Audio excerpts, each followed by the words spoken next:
यांना रुपाली चाकणकर यांच्याकडून धोका आहे अशी तक्रार इंसाची परिस्थिती तर हे तक्रारच ज्या पद्धतीनं आली त्याचा तर खरं विचार होण्याची आवश्यकता आहे. खरंच असे जादूत होणे वगैरे काही होत नसतं, परंतु इंटेन्शन क्लिअर याच्यातून दिसतंय. अशा तक्रारीची निश्चित दखल सरकारने घेतली पाहिजे.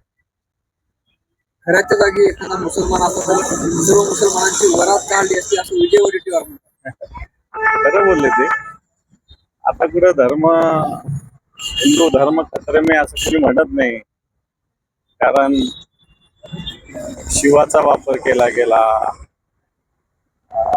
पूजेचा वापर केला गेला, अभिषेकाचा वापर केला गेला, नागदेवतेचा वापर केला गेला, तंत्रमंत्राचा वापर केला आणि याच्यातून काय काय झालं, किती किती भगिनींना काय काय केलं हे जगासमोर आले. खरंच एखाद्या मुस्लिमांनी केलं असतं तर भाजपवाल्यांनी देश डोक्यावर घेतला असता आतापर्यंत.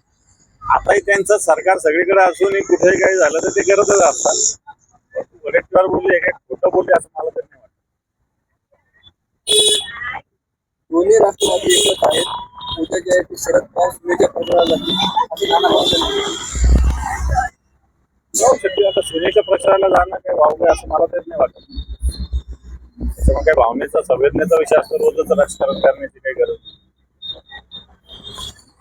शरद पवार यांनी एक वारकरी संप्रदाय भाष्य केले. वारकरी संप्रदायातील 24% लोकांनी घुसखोरी केली. वारकरी संप्रदायात 60% लोकांनी मानले धर्मांध शक्तींना बळ देणारे आहे म्हणून आम्ही आता यादी तयार करतो. नाही, हे तर खरं आहे, हे तर सत्य आहे. वारकरी जे आहे खऱ्या अर्थानं आपण सगळे पंढरीचे वारकरी म्हणतो आपण.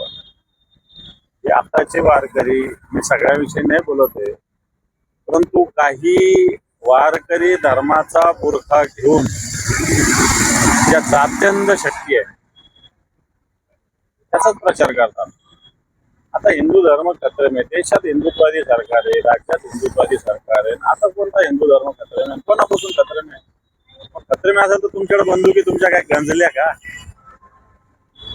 म्हणून असे आता गावोगाव कित्येक असे फाटगिरी करणारे काही वारकरी गावोगाव जातात आणि स्पष्टच बोलायचं तर भारतीय जनता पार्टीला मदत होईल अशाच पद्धत निवडणुकीत विधानसभेला तर पारावर जाऊन मुक्काम करून अशा काही गोंधू महाराजांनी कीर्तनाच्या माध्यमातून, अशा प्रवचनाच्या माध्यमातून प्रचारच केलेला आहे ना. आता भारतीय जनता पार्टी अशा कित्येक महाराजांना पाळते. भले संघाचा बुरखा घेतला जात असेल, मी संघाविषयी नाही बोलणार, पण भारतीय जनता पार्टी 100% बोलेल. बुरखा संघाचा घ्यायचा आणि भारतीय जनता पार्टीचा प्रचार करायचा असे कित्येक महाराज पे रोलवर भारतीय जनता पार्टीचे आहे. आणि शरद पवार साहेब बोलले काही चूक आहे असं मला नाही वाटत. अतिरिक्त मुख्य सचिव मनीषा म्हैसकर यांची डॉक्टर समोर आले. असं महिलांना तो आज सांगितलं आव्हानात आलं होतं आणि 2023 मधून महाराष्ट्र सरकारविषयी हा खूप मोठा प्रश्न. मला वाटतं आता त्याच वेळेस बोलायला पाहिजे होतं. मनीषाताई म्हैसकर चांगले अधिकारी आहेत, परंतु त्यांनी त्याच वेळेस या भूमिका मांडायला पाहिजे होत्या. आता तर त्यांच्याकडे महत्वाची जबाबदारी आहेच आहे ना. त्याच वेळेस भूमिका मांडली असती तर बरं झालं असतं, परंतु शेवटी सरकारच्या दबावाखाली अधिकारी काही बोलत नाही, सरकारच्या दबावाखाली काही करतात, दोन्ही गोष्टी अधिकारी करतात. आता तसंच चालू आहे. संभाजीनगर महानगरपालिकेचे विरोधी पक्षनेते त्यासमोर कोई भी महापौर होगा इम्तियाज बिना फोर्स के कुछ नहीं हो पाएगा. असं काही वाचून कोणाचं काही होत नाही असं म्हणण्याला काही अर्थ नाही. एखादा आपल्या नेत्याविषयी भूमिका मांडली असेल त्यांनी, त्याच्यात फार काही सिरियस घ्यावं अशातला काही भाग नाही. आपल्या नेत्याविषयी भावना एखाद्या कार्यकर्त्याची असते, त्यांनी तशी त्याच्या नेत्याविषयी मांडली असेल.